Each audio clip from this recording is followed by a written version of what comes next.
Bagong araw, panibagong diskarte. JNC Printing. So, printing tayo ng tarpaulin ngayon and then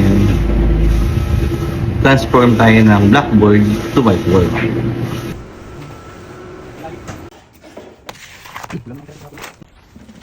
Pagtapos natin siyang iset, tara, biyahe tayo.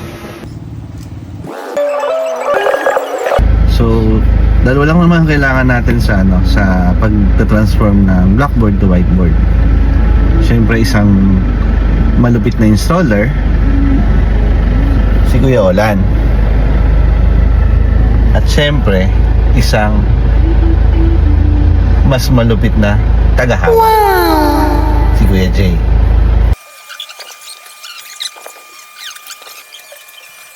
Ayun, siyempre, kasama ang pagkaligaw sa pupuntahan nating school.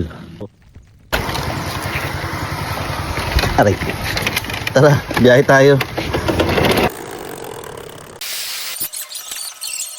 So, sa susunod, lilinawin natin kay client kung anong along the way ba ang sinasabi niya. Along the highway ba o along the Riles?